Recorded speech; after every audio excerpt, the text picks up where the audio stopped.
When I think of Dubai, I see skyscrapers, super luxurious cars, and sunshine. What basically makes this destination the ideal place to spend a dream vacation? This is what it's like for us. But it's not so dreamy for Princess Haya. Who is she? Well, you better get comfortable, because I'm gonna tell you all about the great escape of Princess Haya and her divorce from the Prime Minister of Dubai, Mohammed Al Maktoum.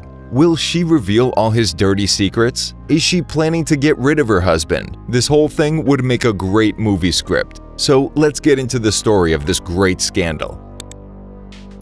First, I have to tell you about Mohammed Al Maktoum. This guy is already 70 years old, and he's a sheikh and the Prime Minister of the United Arab Emirates. So that makes him the ruler of Dubai, and automatically he's one of the richest and most powerful men on the planet. Thanks to him, Dubai became a global city, and he's created Dubai's most famous landmarks, like Burj Khalifa and Palm Islands. Besides all that, this man has 6 wives. Yes, and Princess Haya is one of them. If you don't believe, according to the report that Forbes magazine released last year, his net worth is valued at $18 million. You may say that there are people who are more wealthy, for instance, Jeff Bezos. And you're right, but to the fortune of the sheikh, we would have to add the millions of dollars that he makes every day off the oil trade. This man is a great businessman, but he's not such a great person. Why?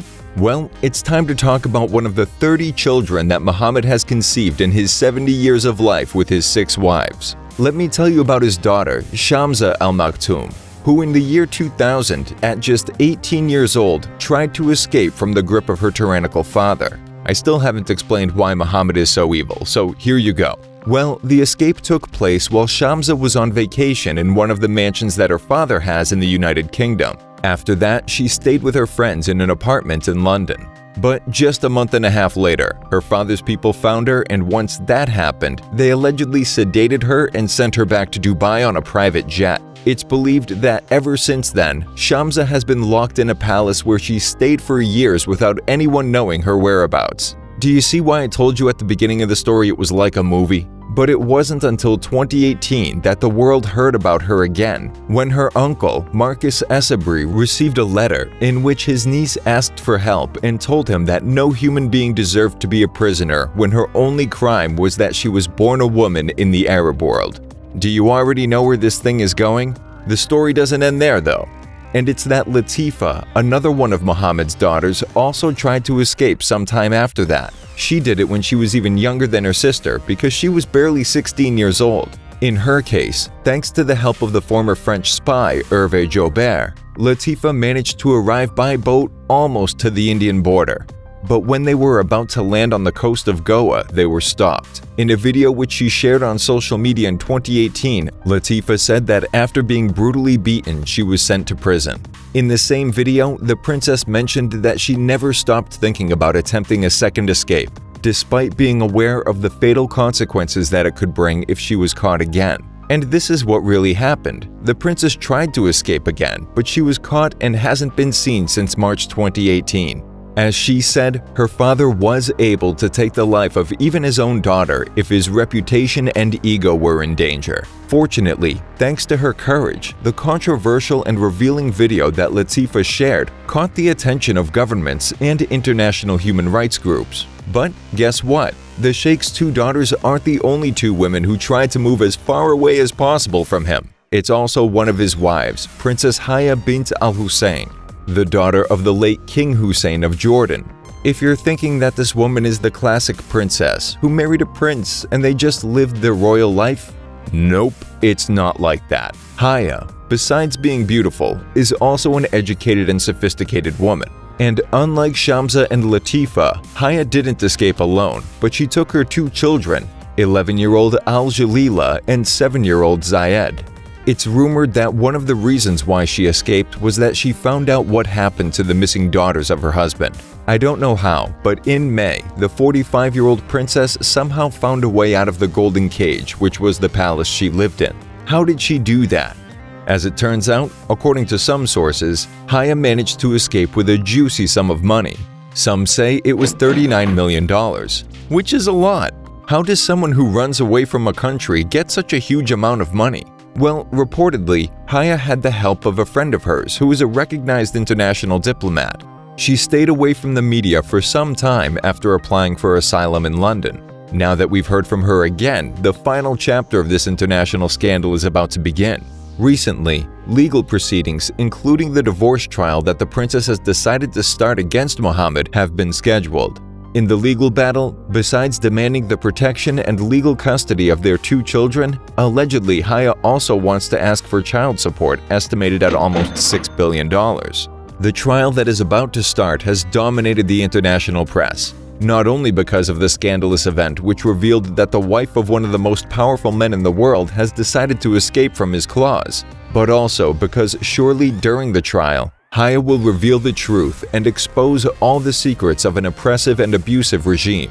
In addition, according to a report from ABC, a great responsibility lies within the English court.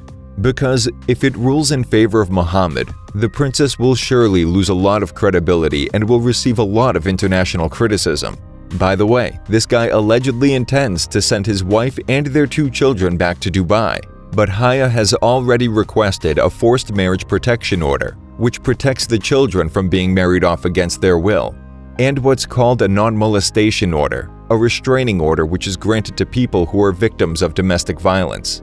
By the way, something that has also strongly attracted the attention of the media worldwide is the name of the lawyer who is defending Princess Haya, and it's because Fiona Shackleton, nicknamed Steel Magnolia, handled Prince Charles' split from Princess Diana, as well as that of Paul McCartney from Heather Mills.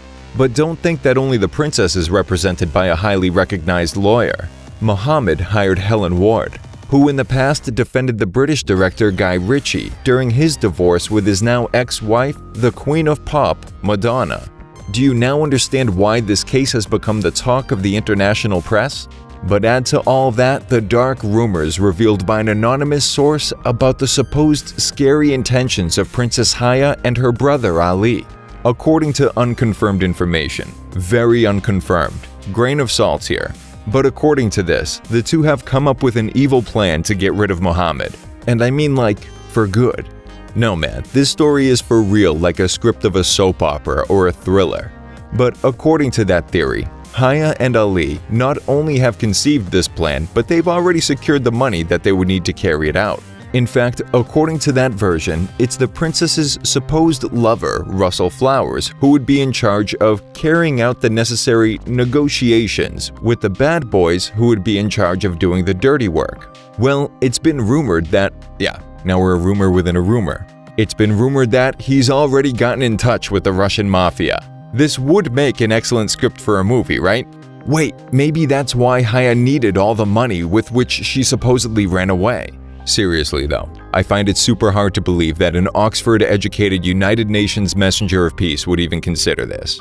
And if it was true, these people are terrible conspirators. We're not supposed to know the details about this kind of thing until an expose is published 20 years after the fact. What do you think? But anyway, who is Russell Flowers?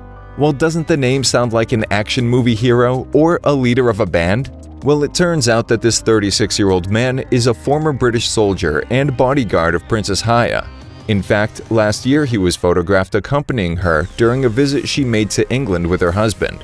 However, for some time now, there have been rumors about the supposed too close relationship that these 2 have had for years.